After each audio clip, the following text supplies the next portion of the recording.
Amigos televidentes, muy buenos días. En la mañana de martes les saludamos y le damos la bienvenida a este su espacio Perspectivas.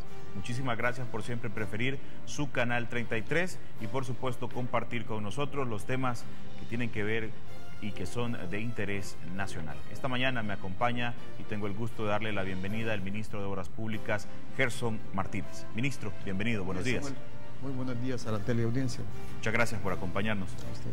Amigos, gracias también a ustedes por su participación, que desde ya esperamos a través de las redes sociales sobre los temas que vamos a discutir, que vamos a conocer esta mañana con mi invitado. La página en Facebook y también la cuenta de Twitter, @perspectivas33, quedan a su disposición para que usted pueda comentar acerca de los temas que vamos a hablar. Y que le cuento, vamos a hablar un poco acerca de cómo queda la cartera de obras públicas, cuáles son los proyectos para finalizar esta administración y cuáles son los proyectos que quedan encaminados para la próxima administración. ¿Cuál sería el rol de mi invitado en un eventual o siendo parte de un nuevo gabinete de gobierno? Vamos a hablar de varias cosas, así que le invito a que se quede con nosotros y que por supuesto también pueda participar. Y no puedo iniciar esta entrevista sin antes consultar también al ministro de Obras Públicas su opinión acerca de lo que ha ocurrido recientemente en los tribunales. Conocimos la entrega que hizo, se entregó a los tribunales el exministro de Obras Públicas, Jorge Nieto, por el tema de las anomalías encontradas en la construcción de la carretera Diego de Holguín y todo un proceso que a lo largo de los meses atrás hemos conocido del desarrollo de la presentación de pruebas en general. Decía el exministro, soy inocente y por eso me he presentado para poder responder ante la justicia. Ministro, me gustaría conocer su opinión en particular. Bueno, muchas gracias. Determinar culpabilidad o inocencia no es una facultad del Ministerio de Obra Pública, es una facultad de los tribunales. Lo mismo la ponderación de los cargos, de los ilícitos penales, tampoco es una responsabilidad de obra pública. Recuerde que el monopolio de la acción penal, según la Constitución, lo tiene el fiscal general de la República. Y él hizo 3 imputaciones que presentó al tribunal. Lo primero es que cuando presentaron ante los tribunales a las personas supuestamente involucradas, lo que llamó la atención que solo habían trabajadores, digamos, personas que no tenían los más altos poderes de decisión. Eso pues llamó la atención, yo lo hice notar al tribunal como era mi responsabilidad. Y durante varios meses, varios meses, el exministro se ha mantenido prófugo. Correcto. Y yo siempre pensé que si el exministro era inocente, debía haberse presentado ante la justicia. No quisiera pensar que por razones políticas él se mantuvo para favorecer al Partido Arena o cualquier cosa de ese tipo, se mantuvo escondido. Pero llama la atención de por qué, si él es inocente, se considera inocente, ¿por qué se presenta él hasta hoy? Eso me parece que no está bien. Pero ¿qué está bien? Lo que sí está bien, que al final él se haya presentado. Yo creo que eso hay que saludarlo. Yo siempre pensé eso. Si uno es inocente, lo mejor es presentarse. Entonces, él lo ha hecho. Entiendo que él ha pagado una fianza de $100,000. Ese es un asunto de la justicia. Lo que a mí me corresponde decirle a la ciudadanía es que en mi administración, en la administración del presidente Mauricio Funes, lo que a nosotros se nos entregó fue fondos para 3 contratos, 2 de construcción y 1 de supervisión, que yo pedí desde el principio la auditoría preventiva de la Corte de Cuentas. Una vez iniciada la ejecución de la obra y durante los trabajos de preinversión, yo pedí la auditoría concurrente de la Corte de Cuentas, es decir, para que nos siguiera paso a paso, 2 auditorías. Y la Constitución obliga a la Corte de Cuentas a hacer la auditoría posterior. Eso sobre los fondos. Pero al final, cuando uno hace los costos consolidados derivados de anteriores administraciones, que no solo es del exministro Nieto, hay allí un costo hundido que está siendo investigado por la Fiscalía, que ronda los 64 millones de dólares. Yo no estoy diciendo que eso es imputable al licenciado Nieto, de ninguna manera. Lo que estoy diciendo es que son fondos ciudadanos que al final se fueron en el resumidero de lo inexplicable hasta hoy. Sin embargo, había en la institución suficiente información documental que fue entregada en más de 123,000 folios, cada folio debidamente certificado, y los abogados saben lo que significa eso. Cada folio debidamente certificado fue entregado a la Fiscalía. Y toda esta documentación debidamente indexada, donde obraba información, me parecía a mí que suficiente para determinar que había irregularidades en todo el curso del proceso, en los diferentes momentos. Quiero decir, no solo en la administración del ministro Nieto. A mí me consta que había irregularidades en ambos momentos. La ponderación de la gravedad o del carácter penal que pudieran tener, eso le corresponde a la Fiscalía General de la República. Lo que no se puede decir es que el MOP no haya entregado información del primer momento, porque si un compromiso tenemos es el compromiso con la verdad. Había información, digamos, de los 2 momentos. Es facultad del señor fiscal ponderar las pruebas que allí había. La comparecencia del exministro Nieto permitirá, a su criterio, ministro, poder dilucidar, y por lo que él dice, soy inocente y quiero aclarar esta situación, podrá dilucidar en el tribunal qué es lo que ha ocurrido en torno a la construcción del bulevar ahora Monseñor Romero.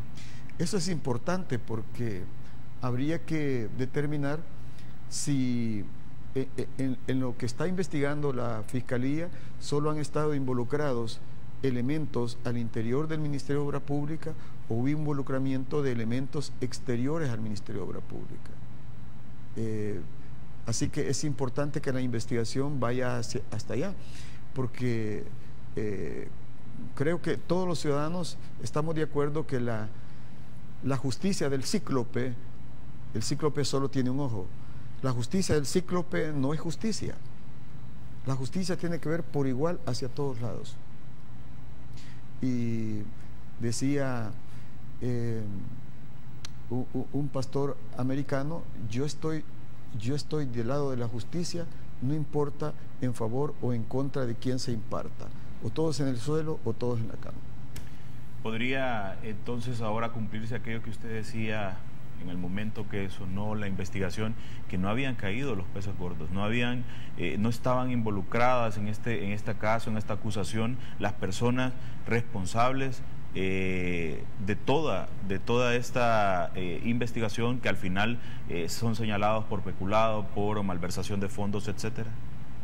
Mire, cuando yo llegué al tribunal que me invitaron, me encontré un drama, encontré allí madres, esposas, hijos, y cuando yo veo entrar a trabajadores del ministerio, empleados amarrados, y veo esas familias temblar viendo a sus hijos así, y me doy cuenta que algunos de ellos no era gente que tenía un alto poder de decisión, y que quienes tenían el alto poder de decisión no estaban ahí.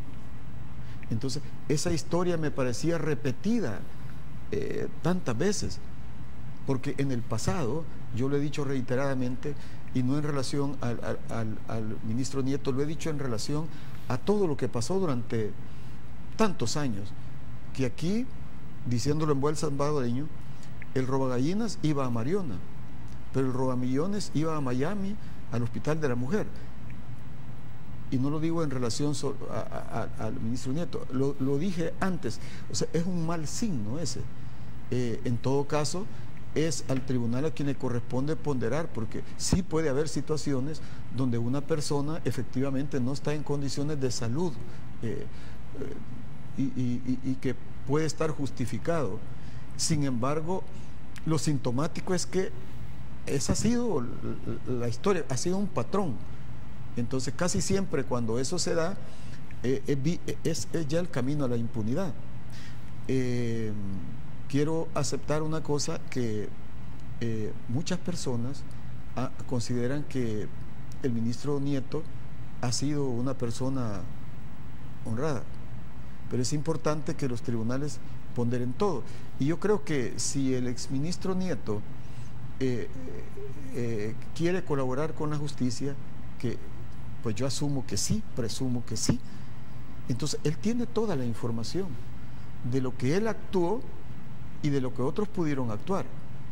Entonces creo que eso va a ser importante para la Fiscalía General de la República, sobre todo que el testigo clave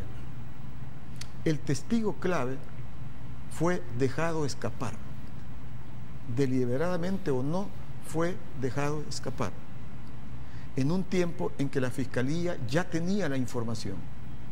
Me refiero a un licenciado de apellido Soriano, que estaba en la gerencia legal y que expresó que tenía información valiosa, en este caso para la Fiscalía General de la República, porque él dijo que en su ordenador, es decir, en su computador, se habían maquilado documentos de un lado y de otro, y que a él lo habían llevado allí para hacer ciertas cosas, y tenía información que él quería proveerle a la Fiscalía General de la República.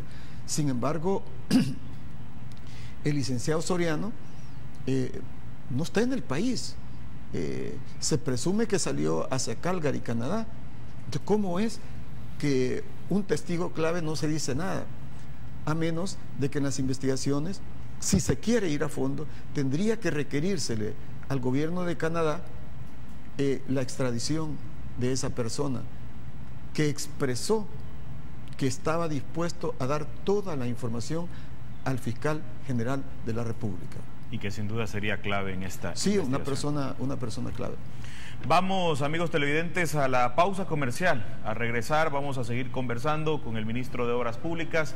Gracias por participar a través de las redes sociales de esta su entrevista con sus comentarios. Posteriormente vamos a compartir los comentarios con el resto de la audiencia y, por supuesto, como siempre lo digo, aquellos que mantengan el debido respeto para mis invitados. Volvemos.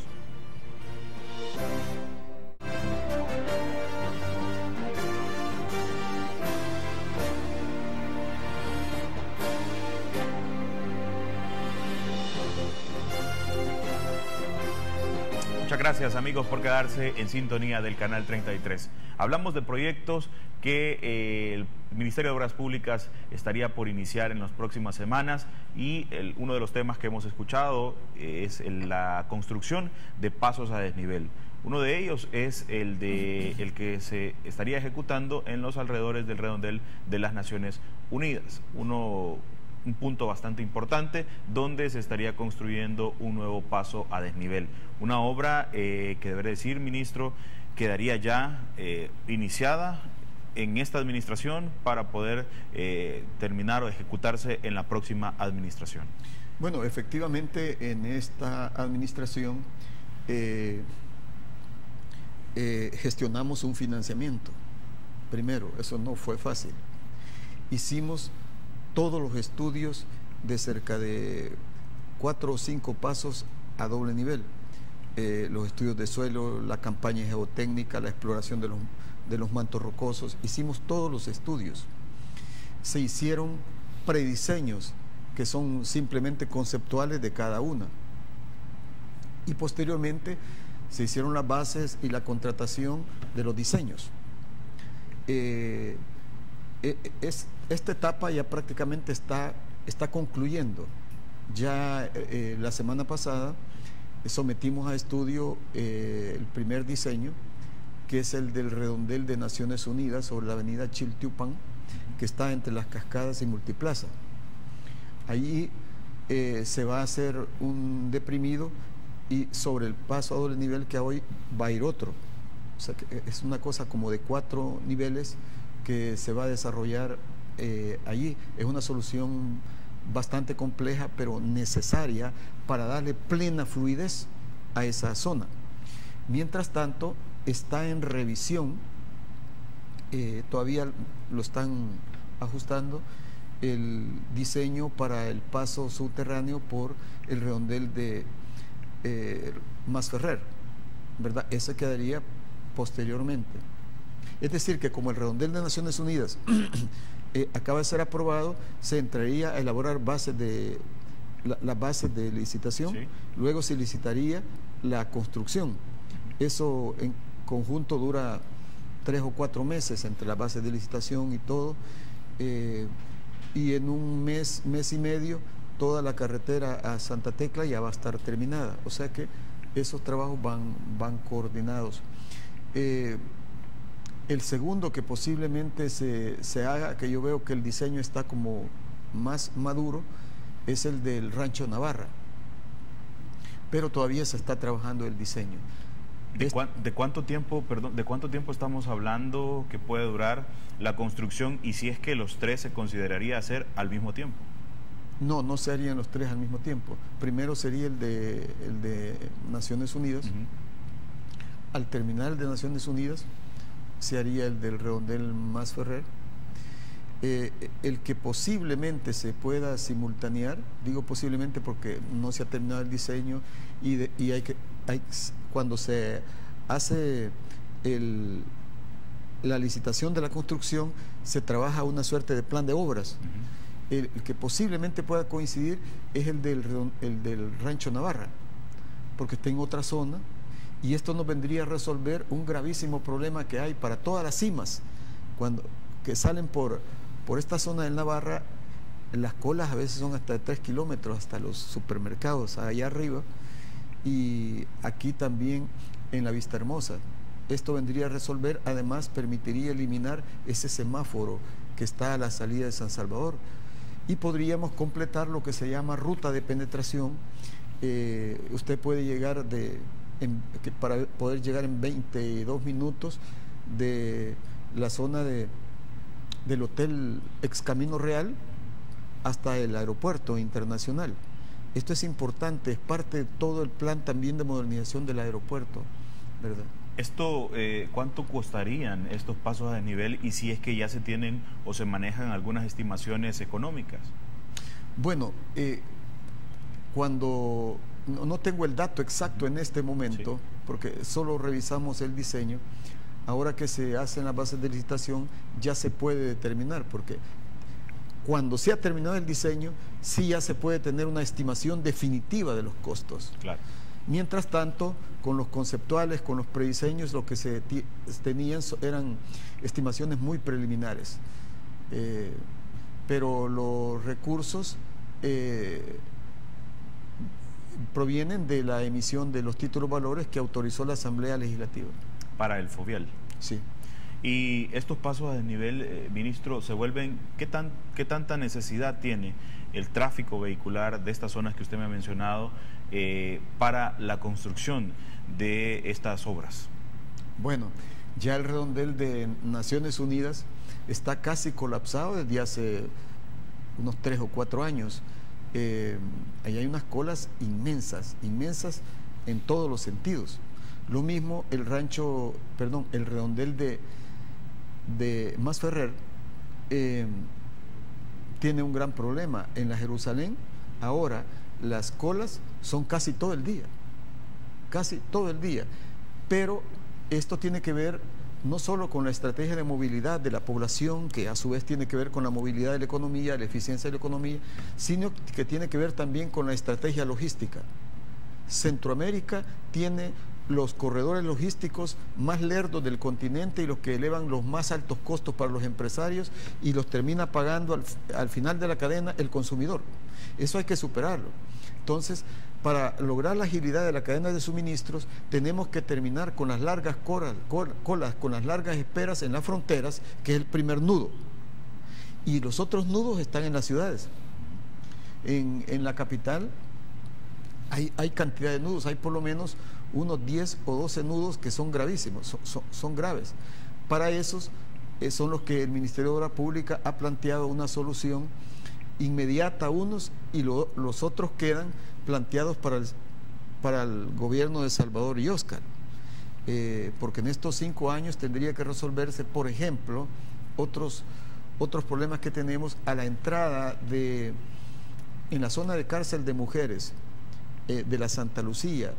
Esa zona es otro nudo.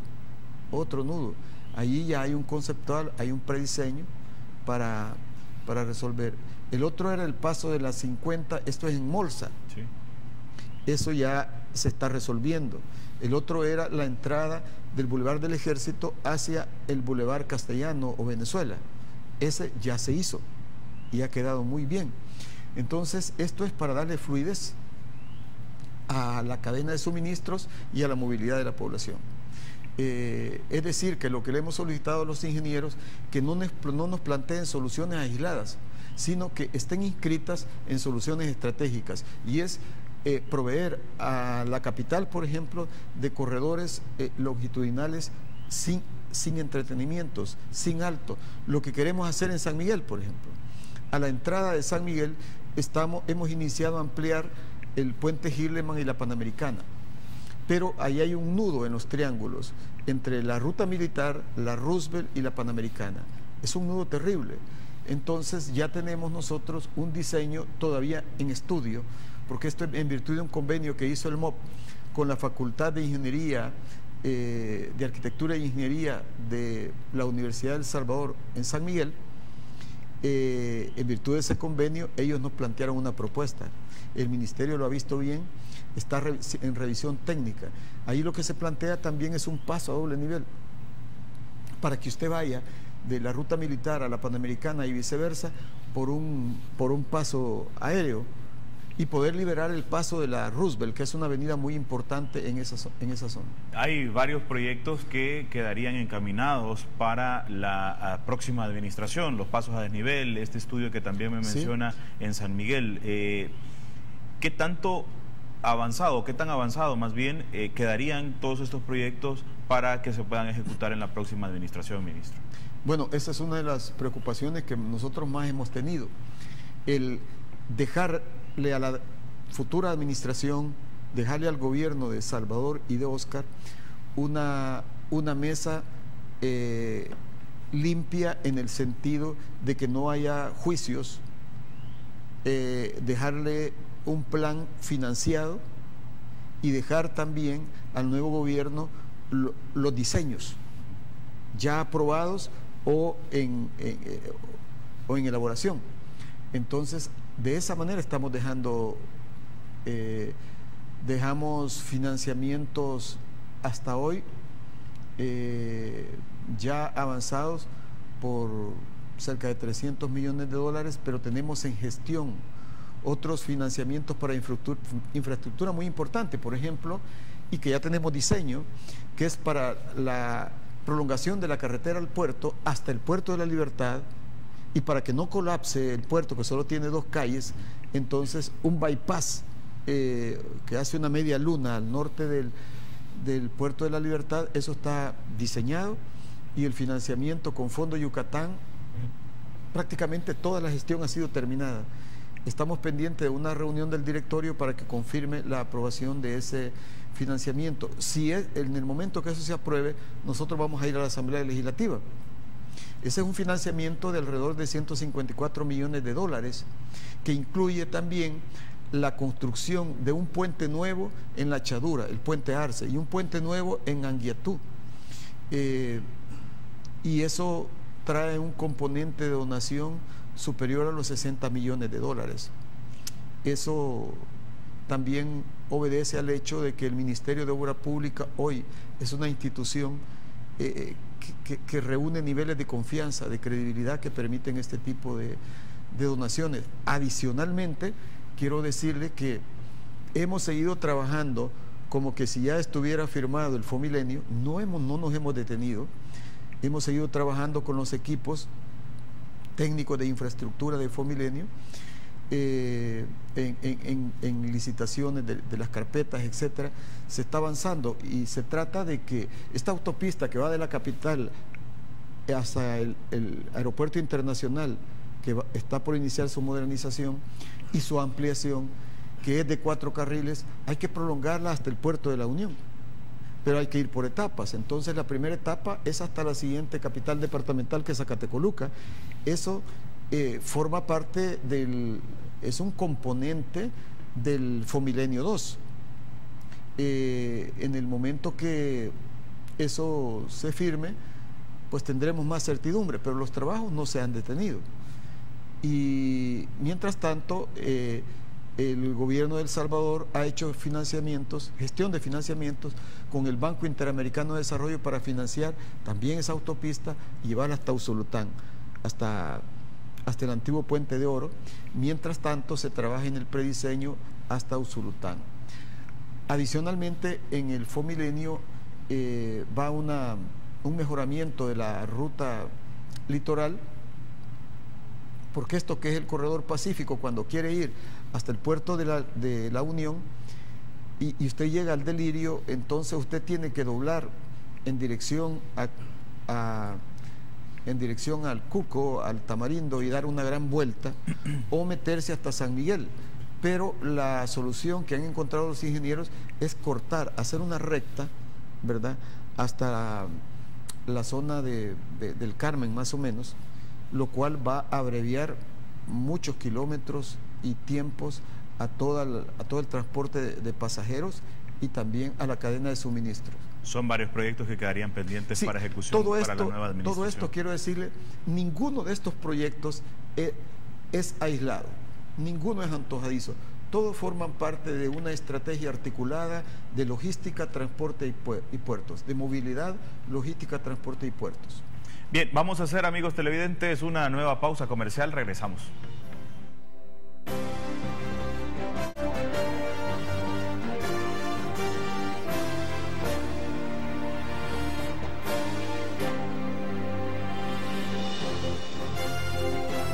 Buenos días, amigos televidentes, a usted que participa de su entrevista con sus comentarios, muchísimas gracias. Más adelante vamos a hacer tiempo también para poder compartirlos con el resto de la audiencia. El día de ayer el Tribunal Supremo Electoral en cadena nacional daba a conocer a la población que sobre los recursos de nulidad presentados por el Partido Arena en relación al escrutinio definitivo, decían no al lugar.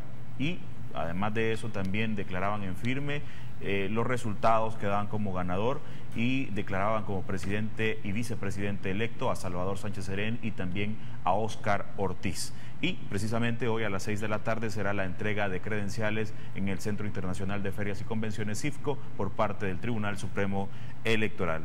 Una entrega de credenciales, ministro, para la fórmula presidencial a la que obviamente usted en todo momento apoyó y que también estuvo involucrado en la elaboración del plan de gobierno.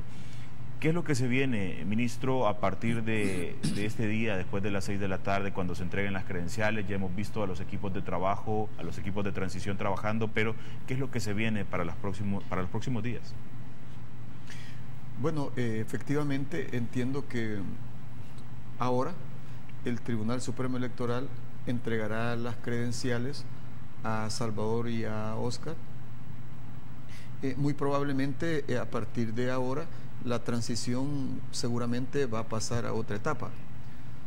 Salvador lo que formó fue un equipo de transición, y el presidente Funes también, para marcar la ruta del proceso, los criterios, etcétera, y el flujo de información, la entrega y recepción de la información. Se ha estado trabajando en eso. Al mismo tiempo, Salvador, que es un hombre muy responsable, antes que pensar en nombres, formó otro equipo que ha estado trabajando en el modelo de gobierno, en las líneas para traducir. Porque nosotros le ofrecimos a la ciudadanía, consultamos un programa de gobierno que salió de esa consulta, del diálogo de país, y luego fue sometido en las elecciones ese programa. Ahora de lo que se trata es de traducir el programa en un plan quinquenal y en planes operativos. Entonces, para ese amarre, para ese empalme, justamente se ha estado trabajando, porque la verdad que si la política en el pasado cayó en descrédito, uno de los factores, además de la corrupción, otro de los factores ha sido el divorcio que muchas veces hubo entre el programa ofertado y el plan ejecutado. Muchas veces hubo divorcio y en elecciones había cosas que se ocultaban y después se hacía otra cosa. Entonces Salvador desde el principio planteó que es necesario un empalme, una correspondencia entre el programa y el plan efectivo. Se ha estado trabajando en eso. Lo mismo, usted entenderá que en su momento Salvador y Oscar tendrán que comenzar a determinar nombres, a seleccionar. Pero hay un vicio en el pasado, que primero los nombres, ¿verdad? Primero los nombres y después lo que hay que hacer y la naturaleza de las instituciones. En este caso, Salvador, que es un hombre muy maduro y muy responsable, ha estado trabajando con un equipo sobre el modelo de gobierno. Él planteó que no va a importar modelos, paradigmas, sino que él postuló un modelo democrático de gobernar y que por consiguiente tiene que ser un modelo salvadoreño de gobernar. Si es que la soberanía reside en la ciudadanía salvadoreña, por consiguiente el estilo democrático de gobernar tiene que ser un estilo salvadoreño de gobernar. Eso ha planteado Salvador y me parece muy innovador y muy democrático. Obviamente cada administración, cada presidente tiene una forma muy particular de gobernar, pero si tocara a usted hacer alguna comparación o algunas diferencias, ¿cuál cree que sería el modelo o el estilo de gobernar de Salvador Sánchez Serén a diferencia de la actual administración, o si es que habrían similitudes? Bueno, aquí hay dos elementos, hay varios elementos que definen. Uno es el programa de gobierno, el otro es la naturaleza y composición del gobierno, la morfología, el modelo, y lo otro es el liderazgo. Y allí pesa mucho el estilo personal. El estilo es el hombre, decían los griegos. El estilo es el hombre. Eso le imprime matices, es natural. Pero también es importante determinar si cuando va a iniciar un gobierno, si va a ser un liderazgo autocrático o va a ser una gestión de equipo. Entonces Salvador es un hombre de equipo. Así ha comenzado a trabajar. Así lo he conocido yo toda la vida, y no solo un hombre de gestión de equipo, sino muy consultivo, muy consultante, muy abierto. Eso creo que va a ser un elemento. Pero yo le puedo adelantar algunas cosas. Se han precisado algunos principios que están en el programa y se han ajustado ya como principios de gestión pública. El primero es un servicio público centrado en los ciudadanos. Un servicio público centrado en la gente. Ese es el primer principio. El segundo es el principio de compromiso de país, es decir, de representar al país. Nosotros hemos dicho, el FMLN representa una opción preferencial por los pobres, sí, pero dentro de una visión incluyente de país, porque si usted gobierna, usted tiene que representar también al país. Y hay una cosa muy importante: desde el Estado colonial y durante muchos tiempos en la historia se utilizó el poder para fracturar al país y para enfrentar al país. Es importante que aquella cuota de poder de decisión, porque hay poderes fácticos, poderes económicos, el poder de decisión limitado, porque la Constitución establece en una democracia los límites del poder, usted tiene que utilizarlo para unir al país, para avanzar hacia una sociedad consensual. Entonces, avanzar hacia la reconciliación. Nosotros resolvimos por esa vía el conflicto más grave que hemos vivido en la historia, a través de unos acuerdos de paz.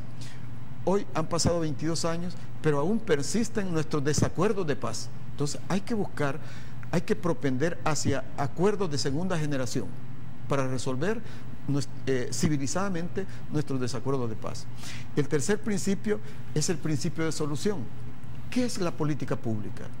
La política pública, en resumidas cuentas, la política pública es y debe ser el arte de los resultados y de las soluciones. Para eso nos eligen a nosotros, para buscar soluciones, para ofrecer soluciones, no excusas, no pretextos.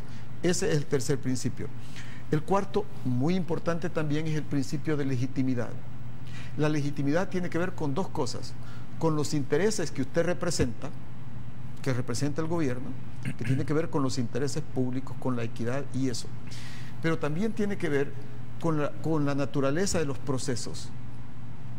Porque si el fin es correcto, los medios tienen que ser también correctos. No aplicar la política maquiavélica de que el fin justifica los medios. Mentira. Esa es la mala política. Esa es la cultura del cinismo. Si el fin es correcto, los medios tienen que ser correctos. En materia de gestión, solo quiero mencionar dos cosas que me parece importante. Para avanzar para imprimirle velocidad al desarrollo, al crecimiento económico, hay que desarrollar también al Estado, modernizar, actualizar al Estado. Entonces, una cosa muy importante es avanzar hacia un sistema de planificación estratégica integrado y hacia un sistema de inversión integrada, que también incorpore a esos planes los presupuestos de la inversión privada, anillado también con la inversión público-privada. Eso tiene que ser un giro clave, fundamental, estratégico. No puede ser el Estado salvadoreño un Estado archipiélago, necesita estar cada vez más integrado. En nuestro gobierno actual se ha tomado las primeras medidas, pero es importante restituirle al país un sistema de planificación estratégica integrado, no rígido, no centralista, no normativista, sino un sistema flexible, indicativo, vivo, dinámico, situacional. Eso creo que va a ser un paso muy importante con el esfuerzo macrointegrador. Y por último, una sinergia público-privada. Fortalecer una correcta relación entre la iniciativa pública con la iniciativa privada. Hay varios proyectos, por ejemplo, el tema del Fomilenio 2, la construcción de varias obras y varios temas que usted ha mencionado que serán fundamentales a la hora de dinamizar la economía en la próxima administración, porque están justos para ser ejecutados próximamente. Y es entonces importante o trascendental el tema de cómo se encuentran las finanzas públicas en nuestro país en el momento de la transición. Ese es obviamente el trabajo que están haciendo los equipos, pero desde su apreciación, ministro, ¿cuál sería el paso fundamental para poder iniciar el trabajo de la próxima administración en materia económica, que obviamente está en alguna situación delicada, y lo hemos escuchado del mismo presidente de la República? Un gobierno que quiere ser exitoso tiene que organizar sus planes alrededor de las prioridades y alrededor de los desafíos fundamentales. Salvador ha planteó durante la campaña 3 prioridades: empleo, seguridad y educación. Al hacer el plan, naturalmente nosotros entendemos que se despliegan todas las políticas públicas, y entonces le aparece salud, y entonces los planificadores lo que hacen es una escala de prioridades, ¿verdad? Eso se está trabajando en este momento. Pero usted lo ha planteado, hay algunos desafíos estratégicos, yo le llamo desafíos neurálgicos. Hay 4 fundamentales. La solución de esos 4 va a impactar benéficamente en todos los ámbitos de la vida. La no solución también impactaría negativamente. ¿Cuáles son esos 4 desafíos neurálgicos que te impactan en lo social, en lo económico, en todo? Uno es la inversión, la seguridad, la fiscalidad y la unidad de país. Son 4. Si uno de esos, si logras éxito en eso, vas a lograr tener éxito en toda la gestión. La inversión, ¿por qué? Porque la inversión es empleo, es desarrollo de tejido empresarial. La inversión es ingresos dignos, es el pan en la mesa, es elevar la calidad de vida de la gente. La seguridad naturalmente te impacta en todo, pero la fiscalidad está en el centro, porque El Salvador, que es una economía que no tiene moneda propia, que está dolarizada, no tiene todas las herramientas de política macroeconómica que pueden tener otros países. No tiene política monetaria, no tiene política cambiaria, no tiene política crediticia. Dolarizado El Salvador tiene una sola herramienta macroeconómica para impactar en la economía y en lo social. ¿Cuál es? La fiscalidad. Y si la fiscalidad tiene problemas, tiene falencias, entonces hay que resolverlo. Y ese es un desafío de país, porque la palanca para dinamizar la economía y elevar la calidad de vida de la población que tiene el Estado es la política pública, pero a través de la fiscalidad. Entonces, eso es fundamental. Pero ¿por qué mencionaba la unidad de país? La unidad de país es la piedra angular. Yo no estoy hablando de algo candoroso e idílico, estamos hablando de un proceso de unidad, de avanzar hacia una sociedad consensual, no hacia una sociedad uniformizada, porque los intentos que en el pasado hubo de uniformizar a las sociedades llevaron a las dictaduras, llevaron al fascismo, llevaron a dictaduras.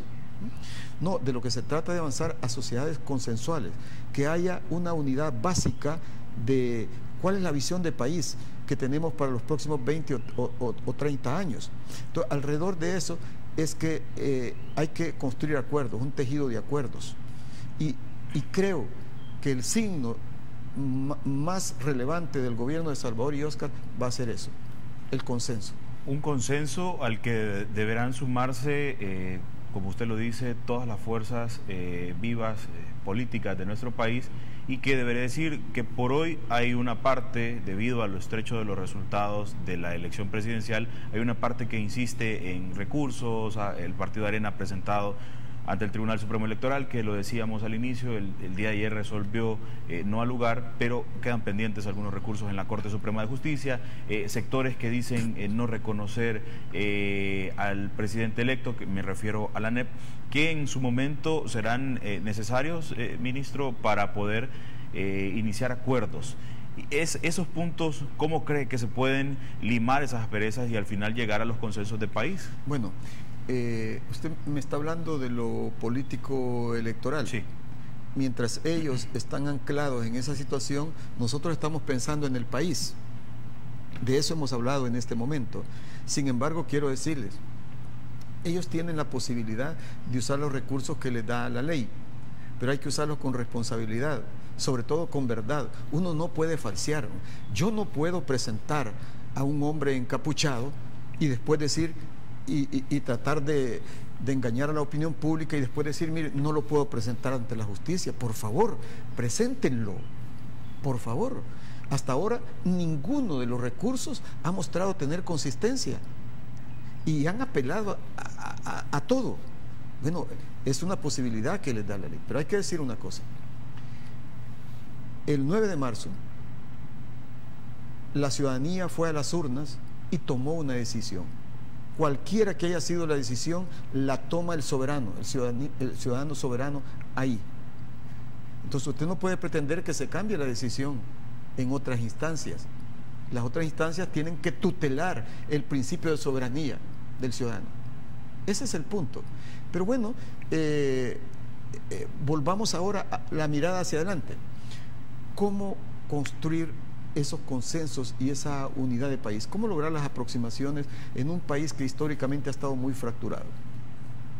Bueno, lo primero es que todos, comenzando por los gobernantes que tienen que liderar a un país o coliderar a un país, porque hay distintos liderazgos, tenemos que comenzar por identificar y reconocer todos los intereses legítimos que hay en una sociedad. Todos. Los de los grandes empresarios, los de los medianos, pequeños, microempresarios, los de la clase trabajadora, los intereses de la familia, los intereses del sector agropecuario, del sector pesquero, etcétera. Todos, del sector caficultor, todos los intereses legítimos tienen que buscar un punto de reencuentro y reconocimiento. Por supuesto que hay que identificar también los intereses ilegítimos que pudieran haber. Por ejemplo, los intereses de una economía prebendaria, la corrupción o los intereses de los carteles del narcotráfico, esos son ilegítimos y hay que derrotarlos, ¿verdad? Pero entonces el país tiene que hacer un esfuerzo por unificarse. Y creo que aquí tiene que haber un esfuerzo de madurez y de responsabilidad de todos los liderazgos, naturalmente que un gobernante tiene que dar la pauta, y Salvador ha dado la pauta.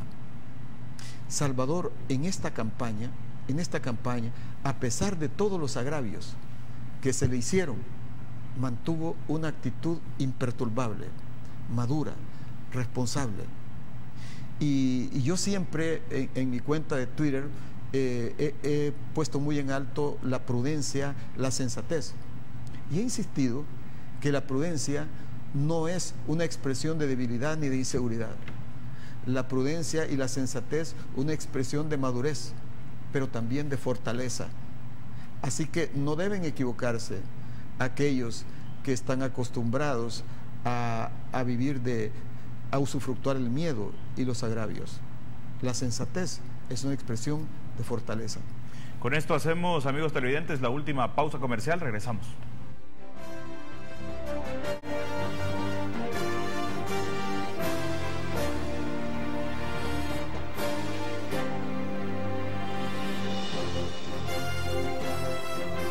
Hay varias preguntas que hacen los amigos televidentes referente al trabajo que se hace en la cartera de obras públicas. Por ejemplo, Julio Alberto Garay pregunta: señor ministro, ¿qué pasa en la 75 Avenida Norte? ¿Para cuándo está previsto finalizar esa obra? Saludos cordiales.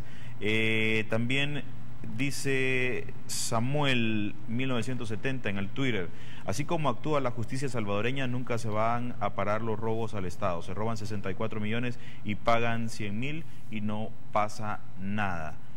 Dice también William Omar Martínez en el Twitter: hay complicidad del fiscal en todos los casos de corrupción de areneros, llevar lentas las cosas para que se puedan fugar.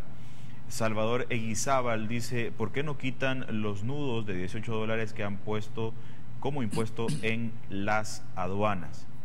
Dice también otro amigo: ¿quién debería de encargarse de la iluminación de la carretera en la autopista a Comalapa? Y como ese, hay más comentarios, pero tenemos tiempo para que usted pueda dar respuesta únicamente a esta, ministra. Muy bien.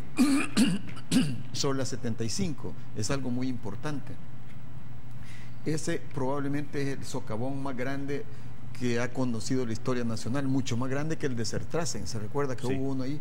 Cuando nosotros entramos, fue lo primero que encontramos. Lo que sucede es que en El Salvador no ha habido un mapa, un catastro exacto de todas las tuberías. Entonces, por ejemplo, esas colapsaron unas tuberías probablemente desde hace varios años, totalmente derruidas, y estaban a un poco más de 14 metros de profundidad, las más profundas que se han encontrado. Y resulta que colapsaron, y como los suelos en esta zona son suelos piroclásticos, son suelos que son depósitos de antiguas erupciones del volcán, entonces no tienen ninguna cohesión, son tierra blanca joven. Entonces generó un gigantesco caverna interna. Nosotros metimos los robotitos, tenemos unos robots donados por Japón, y con base a eso contratamos una empresa. Ahora, cuando la empresa comienza a hacer las excavaciones, se va dando cuenta que la amenaza no solo es a la carretera. Si fuera solo a la carretera fuera más fácil, sino que la amenaza es a todo el vecindario. ¿Por qué? Recuerde que, por ejemplo, la Cárcava de las Cañas avanzó como 150 metros o 200 metros. Sí. Porque ese tipo de suelos tiene un problema, que cuando le cae el agua se convierte como en panal de azúcar. Eso ha significado que la empresa ha tenido que hacer trabajos adicionales. Y quiero decirle, yo jamás hago propaganda de una empresa, no lo voy a hacer, pero a mí me consta que esa empresa es de las empresas más prestigiadas y más calificadas en ese tipo de trabajo. Encima de eso, el Fovial ha estado haciendo una sobresupervisión, porque hay una empresa supervisora. Se han tenido que hacer trabajos adicionales y se va a tener que trabajar, creo que por lo menos otras 4 semanas. Allí en el interior se están haciendo trabajos de protección del vecindario. Era tan frágil eso que se tuvo que hacer algunas obras de protección para los trabajadores. Pero tenga usted la seguridad que cuando se terminen esos trabajos va a quedar toda esa zona muy protegida. ¿De cuánto nosotros no podemos llegar solo a rellenar. Creo que esto va a andar por unas 4 semanas. Estamos nosotros tratando de apurar a la empresa, pero no podemos caer en la irresponsabilidad. Sobre la iluminación a Comalapa, quiero decirle que allí creo que, no sé si el gobierno del presidente Calderón Sol o el gobierno de Flores invirtió $10 millones y no resultó. Los gobiernos municipales no quisieron pagar el alumbrado, fracasó aquel proyecto. Hoy nosotros no hemos tenido los recursos, sin embargo, hemos hecho estudios y como parte de todo esto del corredor logístico y de modernizar el aeropuerto, esa ruta es clave. Entonces, en este mes vamos a comenzar a elevar el estándar de señalización con vialetas solares. Eso le va a dar mucha seguridad a esa carretera. Mientras se puede conseguir el financiamiento para iluminar algunos tramos. Porque le quiero decir una cosa, usted va a las autopistas de los aeropuertos que están lejos, no todo está iluminado. Son tramos claves que son estudiados por los ingenieros de tráfico. Para cerrar, en relación al problema del bulevar ex Diego de Holguín, yo quiero decir algo, el país necesita una nueva cultura política y una nueva institucionalidad. La nueva cultura es de probidad, de transparencia, de lealtad a los intereses públicos, pero la ley que se necesita es una nueva ley contra el enriquecimiento ilícito de empleados y funcionarios públicos. En mi opinión, la reforma a aquella ley arcaica no es suficiente. Hay que concebir una nueva ley que le dé seguridad a los ciudadanos y hay que aprobar la imprescriptibilidad de los delitos de corrupción para que aquellos que alguna vez se han atrevido a robarle al país y al pueblo pobre o andar haciendo negociaciones ilícitas sean perseguidos eternamente y que a nivel del derecho internacional se declare la persecución universal a los corruptos, que no se puedan esconder en ningún lado y que se abran los paraísos fiscales cuando se trata de capitales, de los cheques viajeros que viajan de San Salvador a Costa Rica, de Costa Rica viajan a un banco de Miami y después viajan a un banco de las Bahamas. Eso es el lavado de dinero, porque ¿quiénes lavan? Lavan los cárteles de la droga y lavan los carteles de la corrupción, y ambos deben ser combatidos y derrotados. Quiero agradecerle, ministro, por venir esta mañana y compartir usted, Samuel, con la audiencia muchas del Canal gracias. 33. Sobre todo a la paciencia que nos ha tenido la teleaudiencia. Muchísimas gracias, ministro. Amigos televidentes, gracias por habernos acompañado. Será hasta una próxima oportunidad que nos volvamos a ver. Quédese en sintonía de su Canal 33. Buenos días. A continuación,